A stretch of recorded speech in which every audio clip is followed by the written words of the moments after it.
पूतना का उद्धार क्यों हुआ?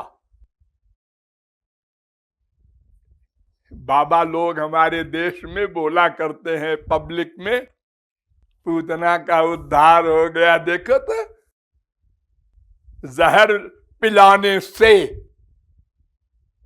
ठाकुर जी को जहर पिलाया स्तन में लगा के और उसको गोलोक दे दिया। तुम्हारे ठाकुर जी अंतर्यामी नहीं होंगे, इसीलिए ऐसा किया होगा। अरे वो अंतर्यामी अगर है तो आइडिया का फल देते हैं। तो उसने पहले प्लान बनाया होगा कंस के यहां। कंस ने ऑर्डर दिया, जाओ ब्रज के सारे बच्चों को खा जाओ, एक बच्चा न बचे। तब उसने कहा ठीक है। तो ये सब जो कुछ प्लान बना वो सब अंदर बैठे सुन रहे होंगे ना? क्या उनको नींद आ गई थी?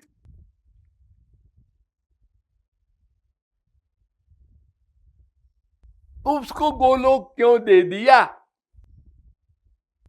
तो उसका रहस्य यह नहीं है कि जहर पिलाने से गोलोक दे दिया। वो पूर्व जन्म की महापुरुष थी। जैसे रावण, कुंभकर्ण, शिशुपाल, ये सब महापुरुष थे पूर्व जन्म के। ये लीला क्षेत्र में भगवान के विरोध में आए थे।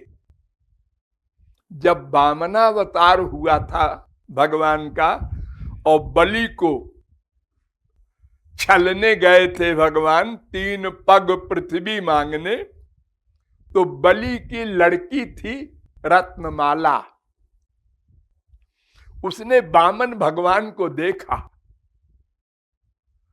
इतने सुंदर लगे कि उसने मन में सोचा कि अगर मैं मां बनकर इनको दूध पिलाती तो कितना सुख मिलता। अब आप लोग यही सोचिए, भगवान को देखकर इतना सुख मिला, क्यों मिला? अगर वो महापुरुष नहीं थी तो सुख न मिलना चाहिए, दुख मिलना चाहिए। क्योंकि जाकी रही भावना जैसी है ना, तो राक्षस की लड़की है, विरोधी है।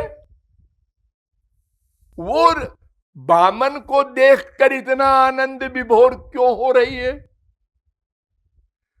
क्योंकि सिद्धांत ये है कि विदूषण प्रभु विराटमय दिशा। जब राक्षसों ने राम को देखा था तो वो विराट रूप में दिखाई पड़े थे, सुंदर नहीं लगे थे, भयानक लगे थे।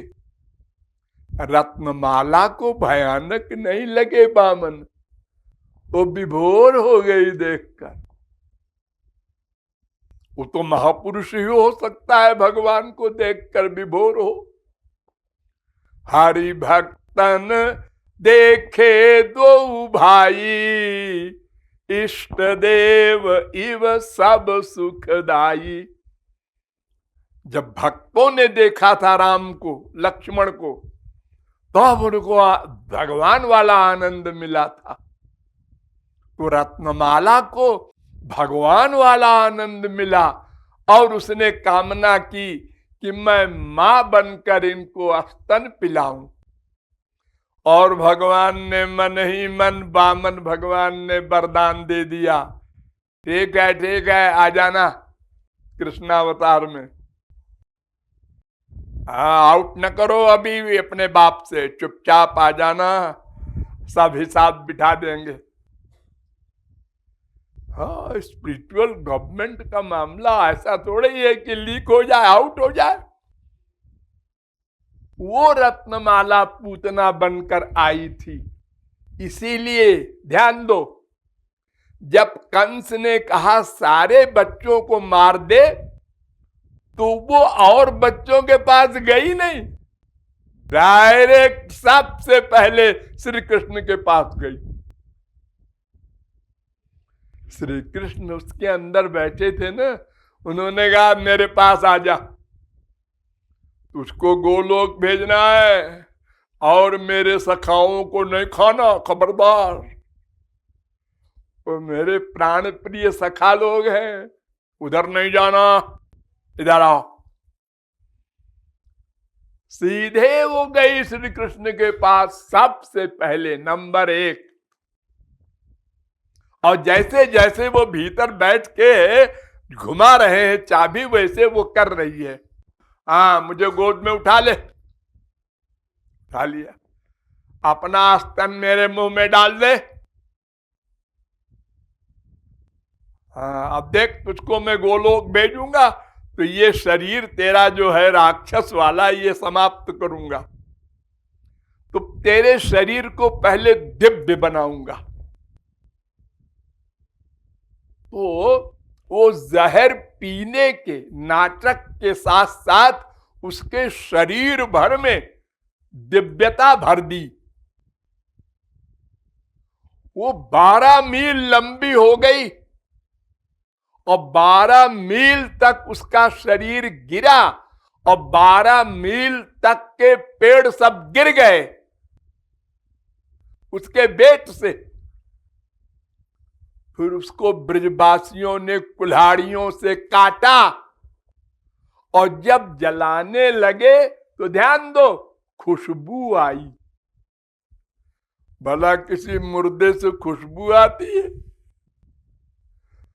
किसी के शरीर जलने से बदबू आती है ना।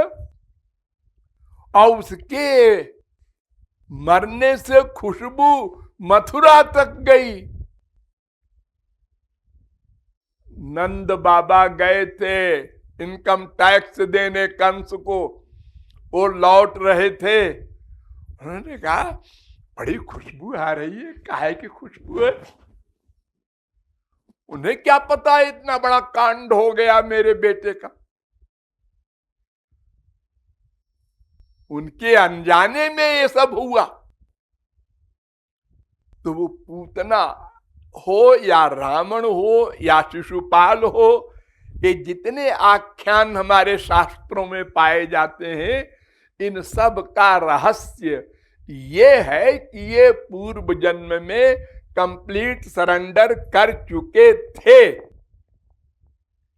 इसलिए इनको ये लाभ मिल गया विरोध करने की एक्टिंग करते हुए भी। सिद्धांत वही याद रखना, बिना शरणागति के कृपा नहीं होगी। राधे